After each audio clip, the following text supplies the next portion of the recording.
ত্রয়োদশ জাতীয় সংসদ নির্বাচনে সংরক্ষিত আসনের বিএনপি জোটের ৩৬টি মনোনয়নের মধ্যে ৩৬টি বৈধ ঘোষণা করেছে নির্বাচন কমিশন। বিস্তারিত জানাতে আগারগাঁওয়ের নির্বাচন ভবনে আছেন আমাদের সহকর্মী মাহফুজা মুসলিহ, যুক্ত হচ্ছি তার সঙ্গে। মাহফুজা মুসলিহি, এখন আসলে কি অবস্থা দেখছেন, এখনকার আপডেটটা একটু আমাদেরকে জানাবেন। আজ বিএনপি জোটের কিন্তু মনোনয়নপত্র বাছাই ছিল এবং সকাল 10টা থেকে আগারগাঁওয়ের নির্বাচন ভবনে এই কার্যক্রম শুরু হয়। আমরা বাছাই কার্যক্রমের পর নির্বাচন কমিশনের যে ব্রিফিং সেখানে জেনেছি যে আজকে মোট ৩৬ জন বিএনপি জোটের যারা প্রার্থী ছিলেন তাদের প্রত্যেকের মনোনয়নই বৈধ বলে ঘোষণা করা হয়েছে। আর স্বতন্ত্র জোটের একজনই প্রার্থী ছিলেন এবং তার মনোনয়নও কিন্তু বৈধ বলে ঘোষণা করেছে নির্বাচন কমিশন।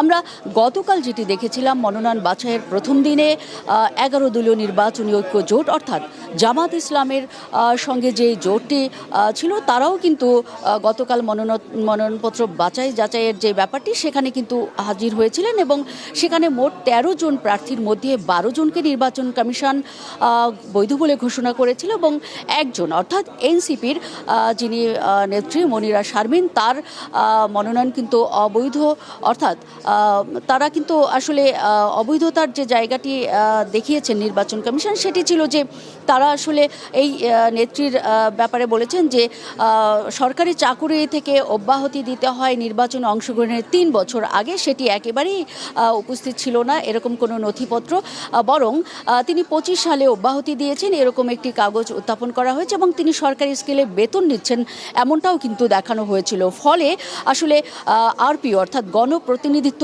আদেশ 1972 সালের যেই নীতি, অর্থাৎ নির্বাচনে অংশ নেওয়ার 3 বছর আগে চাকরি থেকে অব্যাহতি দিতে হবে, সেই বিষয়টি অনুপস্থিত থাকায় আপাতত স্থগিত ঘোষণা করেছিল গতকাল নির্বাচন কমিশন মনিরা শারমিনের মনোনয়নপত্রটি। তবে আজকের 12টা পর্যন্ত তাকে সময় বেঁধে দেওয়া হয়েছে।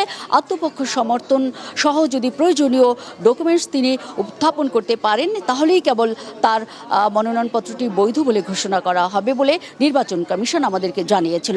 আজকের যে বিষয়টি এবং গতকালের যে বিষয়টি রয়েছে, নেত্রী যারা রয়েছেন বা সংরক্ষিত আসনে যারা লড়তে যাচ্ছেন এমন প্রার্থীরা আমাদেরকে বারবার জানিয়েছেন যে দেশ এবং জাতির কল্যাণে কিন্তু তারা কাজ করবেন এবং কেউ কেউ বলেছেন যে নারীরা যে খাতে উপেক্ষিত, বিশেষ করে আমরা দেখেছি সাইবার বুলিং এবং নারী নিরাপত্তা, শিশু নিরাপত্তা জনিত যেই হুমকিটা বা ঝুঁকিটা আমাদের দেশে রয়েছে সেটি কিন্তু নির্মূলের জন্যও কিন্তু তারা কাজ করবেন এবং শিক্ষা খাতে নারীর উন্নয়ন, অর্থনৈতিক খাতে নারীর উন্নয়ন, নতুন নতুন উদ্যোক্তা তৈরির কাজ বা পদক্ষেপের কথাও কিন্তু অনেকে আমাদেরকে জানিয়েছেন।